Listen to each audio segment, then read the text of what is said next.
ourselves a knowledge sharing platform, like ride sharing, but knowledge sharing. Instead of Uber drivers, we have very successful and highly paid doctors of every variety, every specialty you've ever heard of, from neurosurgeons down to rheumatologists, also nurses, PAs, all around the country. And they serve as consultants on our platform, and they consult with companies. So instead of people and consumers, they consult with companies. So think of like insurance carriers and hospitals and law firms and pharmaceutical and medical device companies that need to find the right credible practicing physician at the right time in order to get certain types of consulting and insight from them. So we not only have the network of experts, but Medplace also provides the platform in the middle that makes it much easier to engage those types of people, because really good practicing neurosurgeons are actually hard to get a hold of. So we do a bunch of workflow automation to make those interactions then work well for both sides. It was actually an idea that came from an insurance carrier. This is a medical malpractice insurance carrier, so they're insuring doctors all around the country against malpractice. And of course, bad things happen in medicine all the time. And what they need to do is they have a claims team that has to take these cases and figure out what happened. Was the doctor negligent? Did they practice good medicine? Like, what happened? And that'll dictate how they treat that claim going forward. So the way that they solve that is they get what's called a case review. A case review is, I got to get all the medical records. I got to go find a similar, neurosurgeon as the one that I'm insuring, and I have to get all those records to them and ask them what happened, right? So that's essentially what they do all the time in that industry, and then lots of other industries, mostly involving insurance, but then you get into medical device and pharmaceutical and all sorts of other places where it's a similar frustration, and you find the right doctor and get them going. Well, this company said, look, this is such a critical part of our process that it takes them 90 days to do, and could we get that shorter? Could we make that more efficient? And so that's where the idea was, look, in the day and age of Uber, could somebody build the Uber for medical experts? And so that was the genesis of the idea. And then, they started to go about building it, actually with Coplex here in Phoenix, and got about halfway through that process and said, you know what, this is probably going to be a good company to be on its own and do more and bigger things than just in medical malpractice. So that's where I got connected with them and started kind of ruminating on what this idea could be. And I basically came in and formed the company just almost a year and a half ago, and took the first bit of venture capital, and now here we are about a year later. We'll do about $2.5 million in revenue this year. If you're solving a problem, a real problem, that helps, right? It helps also that, we have a lot of access to the customer, right? Our parent company really has the need and can really articulate it well and can give us access to the users. So, our big success this year has come from really designing around humans, right? So you use human-centered design and user experience, and a lot of automation, a lot of technology know-how, but the technology ends up kind of disappearing if you do it right, and it just becomes very, very easy. And so, we've never had a user try our platform that then went back and did it however they were doing it before us, right? And that's important. Our goal, I have kind of two goals with the company, is empathy. So if you have the right empathy for people, you can design good software around them, good experiences around them, and you can even articulate a message to them. We have two main things that we focus on, right? So it's empathy, and then it's also essential. You have to become an essential tool for people. And that really, you have to get into their shoes, and you have to really understand what the problems are that they're trying to solve for, not only at the ground level, like day to day, but what are they trying to solve for, at the top of the company? What, you're getting into conversations around efficiency and all sorts of other things. So you want to become an essential tool. So we really spent this year just designing towards those two things, empathy and becoming an essential tool.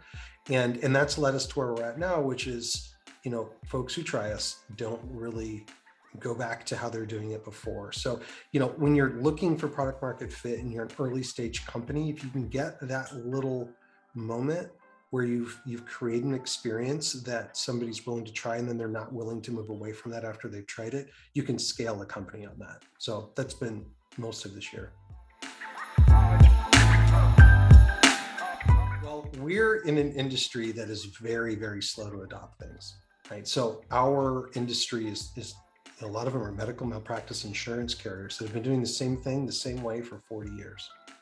And why would you change something that's been working for you for a few decades? So there's certain industries that you can find early adopters. Other ones takes a little bit more meticulous and deliberate approach to really get them on board. So that's probably been the hardest thing this year. Our industry is known for being proud of going digital, and that meant getting away from faxes and into PDFs. And so, that's kind of the bar that we're sort of operating within this industry. And so, we're quite a bit further than PDF and just, working with people where they're at. Again, this is empathy. Where are they at? Where are they coming from?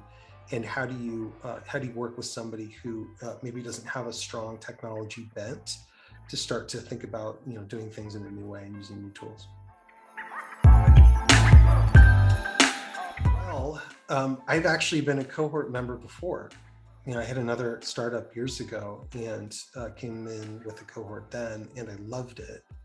And then I went and did a bunch of other stuff, and I got to the point where I was, kind of now elbow deep in Medplace, and obviously we had a really good year, but and I know everyone at Startup Collective, and so it was sort of a natural transition back because there's really nothing like the Startup Collective for, a tech CEO, a tech entrepreneur here in this town. There's things like IPO that you really can't get into when you're too young. There's EO and things like that, but they're not really companies that understand the problems that we're trying to solve at the scale that we're trying to solve them, including like capital raising and things like that. So, for me, it was just really important to get around peers that have done things better than I have, that have plowed road ahead of me. And, maybe there's things that I know that could help them too. And I think that's kind of, the whole point. Well, let's see, there's so many things that are great about just being in the cohort, not the least of which is, there's actually, for me, there's a really good representation of health tech companies within Startup AZ in general. So that's great. Like, talk about how helpful when you've got a cohort already that's solving similar problems, but when you've got a lot of health tech companies that are actually talking to who my customer may be or my capital source, that sort of thing, that's been really surprising actually, because when I came in years ago, there wasn't as much volume in it. There wasn't as many folks in the alumni network, and now all of a sudden it's sort of this big family. So that's probably been the best thing, is just what the organization's been able to sort of scale to and achieve from a sheer numbers perspective. So yeah, that's the best thing. I also was really impressed with the retreat this year. Boy, talk about coming a long way. It's like a professional operation, and well set up, and it was just plenty of time to not only learn some things, but also like really build relationships with some of the other folks in the cohort. Well, we are in the middle of our first outside capital round. So we are hopefully going to be finishing that here by the end of December. And we've already got pretty good traction on that, committed capital. So I think no matter what, it's going to end, that round will end on December 31st. And then next year is going to be growth year for us. We've already built quite a bit of sales and marketing infrastructure. We have quite a few hires we're making in sales and marketing, new product. So we're building our team, expanding that, and just going as fast as we can. For Arizona startup founders, it's really easy to swirl around the whirlpools of Phoenix and not realize there's a bigger world out there. And if you're launching something in earnest and you want to be a global player, you've got to learn how to extend your tentacles out to other markets, right? You've got to have a a lifeline to Silicon Valley and to California in general. There's a bunch of activity out there, building out your connectivity to Salt Lake and Denver and Austin. Like, these places are hotbeds, and they're looking for deals here. There's talent there that's looking to work for startups. I mean, we're in a post-COVID world. You can hire anywhere. So, why just look at Arizona when you've got, all sorts of places to hire from? I mean, I've got a team in Belarus, and all over the United States. So I would say just really try to be deliberate about expanding your reach and your influence to other markets, because you'll find resources there. Arizona is a great place to build your hub. We can scale well. It's not expensive here, but you're going to want to make sure that everything from your capital stack to your talent stack is considering other places.